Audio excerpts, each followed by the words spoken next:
ఎక్కడైనా ల్యాండ్ పై ఇన్వెస్ట్ చేయాలని అనుకుంటున్నారా? అయితే ఫ్యూచర్ సిటీలో ఇప్పుడే ల్యాండ్ తీసి పెట్టుకోండి. పూర్తి వివరాలకు మాకు కాల్ చేయండి. నమస్తే రమ్మగారు. నమస్తే జయ. రమ్మగారు, పాప భీతి.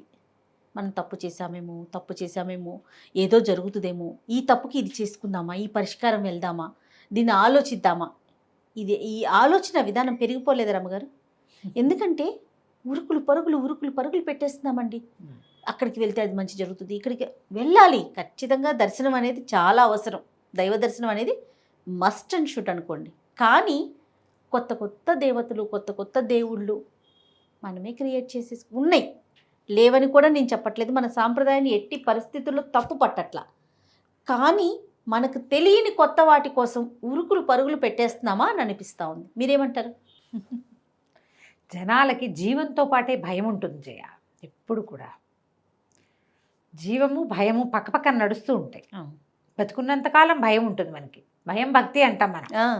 భయము భక్తి.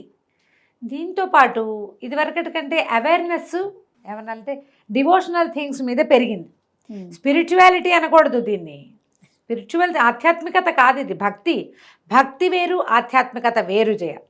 అధ్యాత్మం అంటే అది ఈ ప్రపంచానికి సంబంధించిన వ్యవహారాలను మించిపోయింది. అది ఇప్పుడున్నది స్పిరిచువాలిటీ కాదు, ఇదంతా డివోషనే, కేవల భక్తి.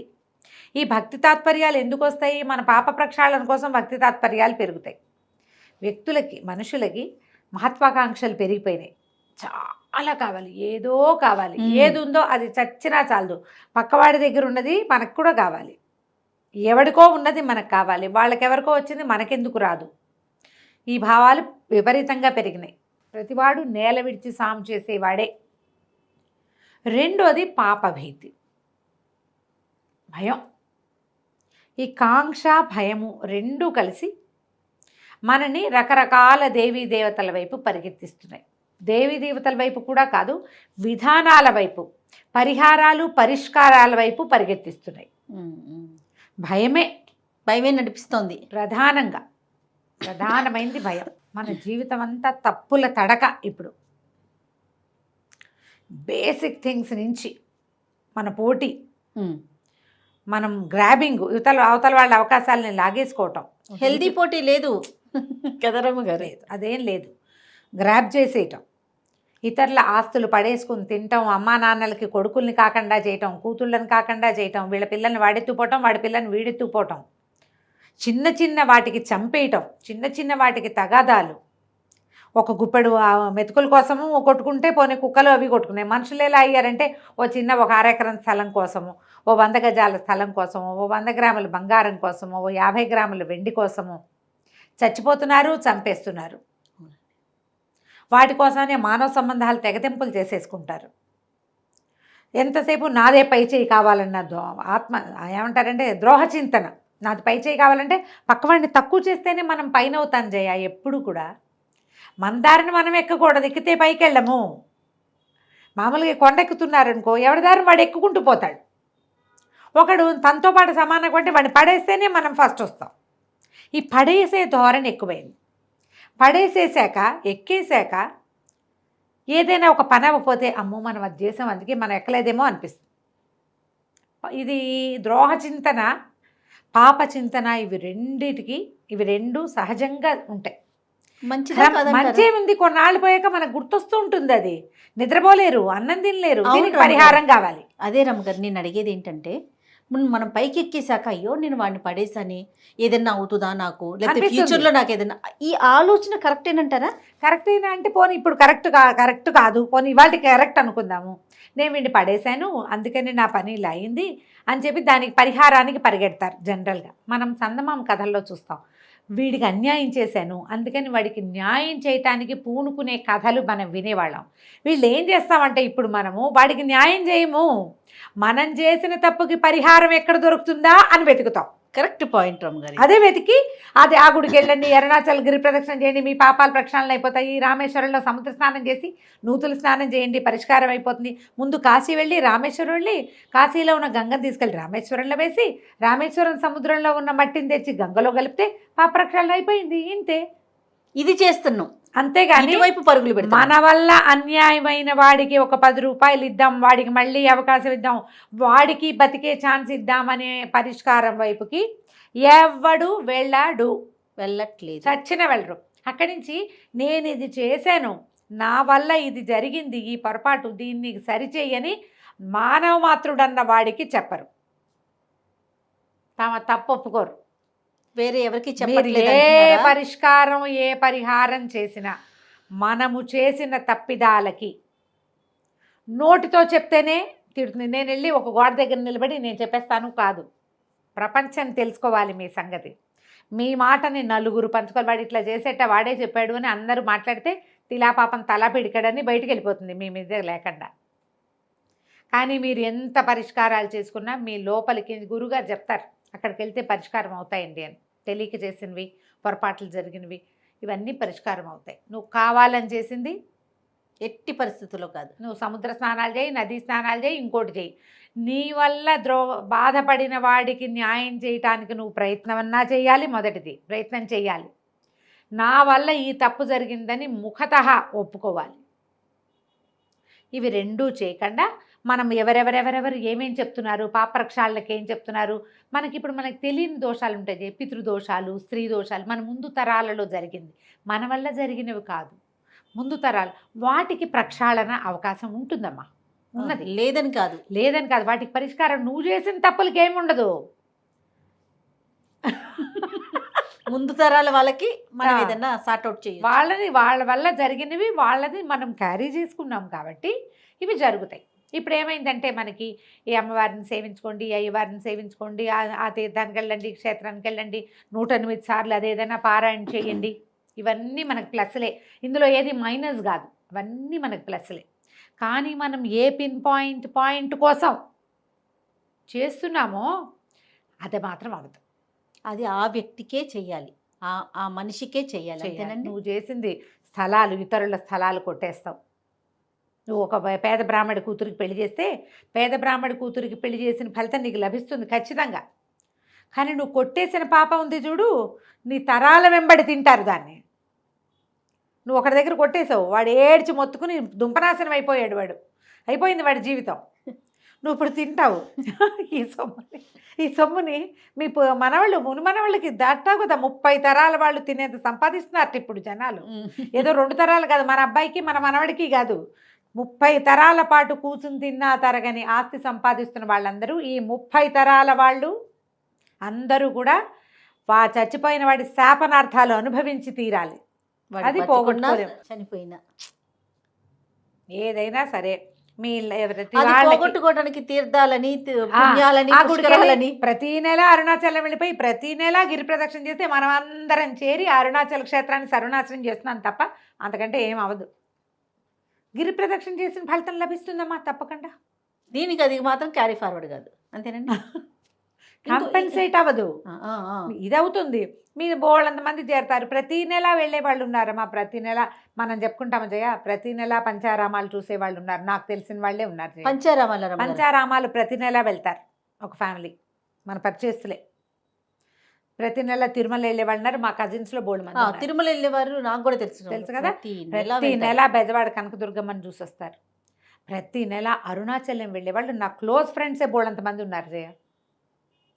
నేనేమంటానంటే ఒకసారి 2 సార్లు మాట్లాడినప్పుడు నేను చెప్పాను, దర్శనానికి వెళ్ళండి, మీరందరూ గిరి ప్రదక్షిణానికి వెళ్తే ఒక్కసారి కూడా చెయ్యని నాలాంటి వాళ్ళ పరిస్థితి ఏంటి? మేము మీ అందరితో పాటు తిరగాలి కదా. కొన్నిసార్లు చేసాం, ఒక 5 సార్లు అని పెట్టుకోండి, 5 సార్లు అయిపోయాక దండం పెట్టండి, స్వామిని దర్శించుకుని వచ్చేయచ్చు కదా.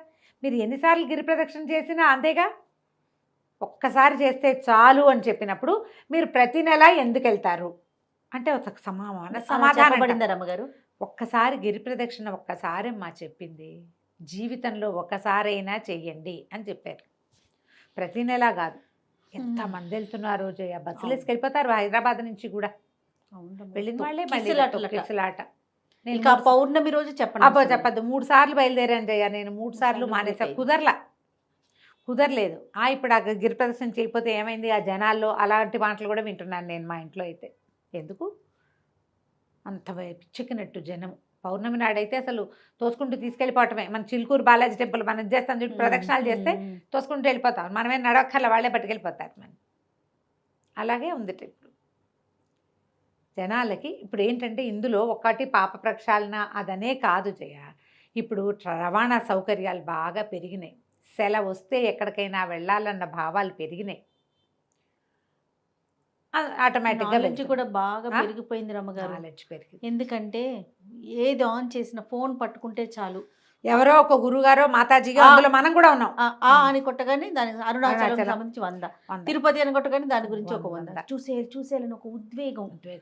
ఎన్నిసార్లు చూసినా అదేనని అనిపించదు. కొన్ని ఇప్పుడు మనకి తిరుమల లాగానే ఇది కూడా తిరుమల లాగానే. రమ్మగారు, తిరుమల తిరుపతికి అట్లా ఉందా రమ్మగారు? ఇట్లా ఎన్నిసార్లు వెళ్ళాలి అట్లానే ఉందా? అలా లెక్కేం లేదు జయ. ఇప్పుడు అరుణాచలానికి జీవితంలో ఒక్కసారి అని చెప్పారు కదా. ఎందుకంటే అమ్మా ఇప్పుడు అరుణగిరి ఎక్కడుంది? తమిళనాడుకి మనకు సంబంధించింది కాదు, తమిళనాడు క్షేత్రంలో ఉంది. ఇది వరకటి కాలంలో కాశీ కూడా, కాశీ అంటూ మరణానికి చచ్చిపోయే ముందు వెళ్ళేవాళ్ళమ్మా. అప్పుడు ట్రాన్స్పోర్టేషన్ లేదు, ప్రయాణం దుష్కరమైనది. ఆ ప్రాంతాల్లో తిండి తిప్పలు దొరకవు, అక్కడ దొరికే తిండి వీళ్ళు తినలేరు, చాలా నడవాలి, సౌకర్యం లేదు. అందుకని అలా చెప్పబడింది. ఇప్పుడు తిరుమల కూడా నీకు గుర్తులేదా జయ? మన చిన్నప్పుడు ఇలా వెళ్ళామా మనం? అస్సలు లేదు రమ్మగారు. లేదు, ఒక 5, 6, 8, 10 సంవత్సరాలకు ఒకటి. అవును, 10 ఏళ్లకు ఒక్కసారి. అంటే అసలు ఇప్పుడు మధుర వెళ్తున్నారమ్మా, బృందావన మధుర ఏటా వెళ్ళే ఫ్రెండ్స్ ఉన్నారు మనకి. నిజంగా కేదారు బదరి కూడా 2 ఏళ్ళకి 3 ఏళ్ళకి ఒకసారి వెళ్ళిపోతున్నారు. చిన్న చిన్న పిల్లలు, 30 ఏళ్ళు కూడా లేని ఆడపిల్లలు చక్కగా అమ్మ కూతుళ్ళని కొడుకులని అమ్మలకు అప్పచెప్పి మానసరోవర యాత్ర చేసి వస్తున్నారు. ఇప్పుడు మానసరోవర యాత్ర అంటే జీవన సాఫల్యం జయ, మన బతుక్కొకటి. చిన్నపిల్లలు 30 ఏళ్ల వాళ్ళు ఆడుతూ పాడుతూ డ్యాన్సులు చేసుకుంటూ వెళ్ళిపోతున్నారు. అవకాశాలు వచ్చినాయమ్మా, అవకాశాలు వచ్చినాయి. ప్రధానంగా ఏంటంటే దేనికైనా జయ, ఇంట గెలిచి రచ్చగలవాలి. మన వాకిట్లో, మన వీధిలో, మన రోడ్డు మీద, మన ఊళ్ళో ఉన్న శివదర్శనం చెయ్యని వాడు మానసరోవరానికి వెళ్ళి సాక్షాత్ పరమశివుణ్ణి దర్శనం చేసినా ఫలితం లేదమ్మా. ఇది చెప్పబడింది, పెద్దవాళ్ళు చెప్తారు ఆ మాట. నువ్వు మీ ఊళ్ళో ఏ గుడికి వెళ్ళవు, ఇక్కడ ట్రాఫిక్ అంటావు. మానసరోవరం ఫ్లైట్లో వెళ్ళడానికి బాగుంటుంది అనుకుంటే ఇది చేయాలి కదా, ఇది కదా చేయాలి. తర్వాత కలిలో మనకి చెప్పింది నరసేవే నారాయణ సేవ. మనం ఇంత ఖర్చు పెట్టుకుని వెళ్ళే బదులు ఒకసారి వెళ్ళి చూసి ఒక్కసారి వెళ్ళరండి. తర్వాత ఇక్కడ ఎవరికైనా అవసరమైన వాళ్ళకి ఏదైనా చేయండి. డబ్బు ఇచ్చేస్తాం అనుకోవద్దు, శారీరక శ్రమ ఇవ్వండి. మీ సోలేజ్, మీ తాలూకు ఏమంటారంటే సహృదయతని మనుషులకి పంచండి. వాళ్ళ కష్టం వినండి. వాళ్ళకి ఏదైనా అవకాశం ఉంటే, అవసరం ఉంటే, ఎక్కడైనా ఏదైనా ఉంటే అవన్నీ చేస్తే వాటి వల్ల పాప ప్రక్షాళన జరుగుతుంది. దర్శన మాత్రంతో ప్రక్షాళన చేసే దేవాలయాలు బోల్డ్ ఉన్నాయి, అస్సలు కాదనేందుకే లేదు. కానీ నేను అదే చేస్తా, ఇది చేయను అని అనకూడదు. ఇది చేసి అది చేయకపోయినా పర్వాలేదు, ఇది చేసి అది కూడా అవకాశం ఉన్నప్పుడు చేయండి. ఇప్పుడు అవకాశం ఏంటి?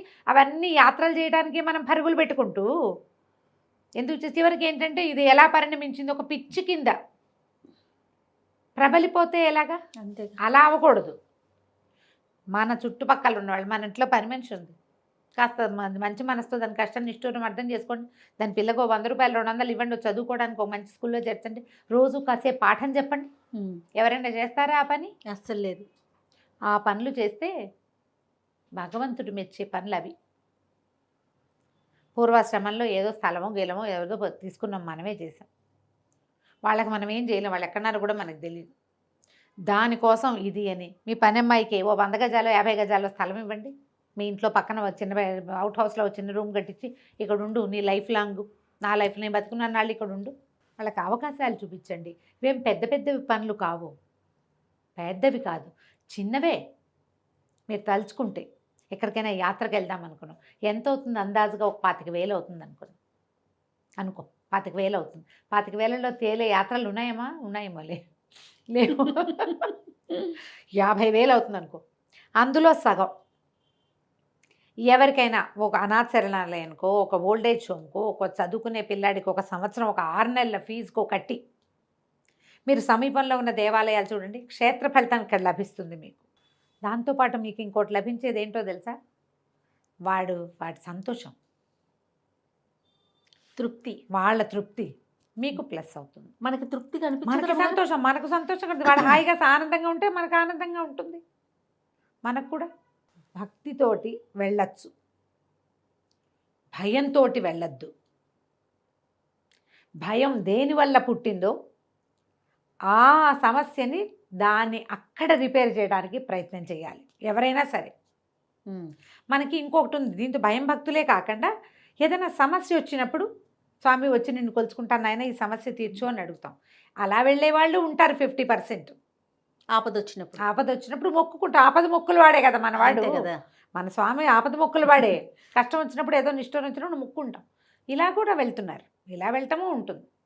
మీరు ఎలా వెళ్తున్నారా మొదట ఆలోచించండి. పాప భీతి కోసం వెళ్తున్నామా, ఏదన్నా మొక్కుకొని వెళ్తున్నామా, దేంతోటి వెళ్తున్నాం, ఒక్కసారైనా దర్శించుకోవాలని భయమా వెళ్తున్నామా? అదే భయమా భక్త అనురక్త ఏదో చూసుకోండి. దాని ప్రకారం ప్లాన్ ప్రకారం పనిచేయండి. మీకు దర్శన ఫలితం తప్పకుండా లభిస్తుంది. మన ఇంట్లో ఉన్న మనం కేదారేశ్వరుడి దర్శనాన్ని పొందొచ్చు.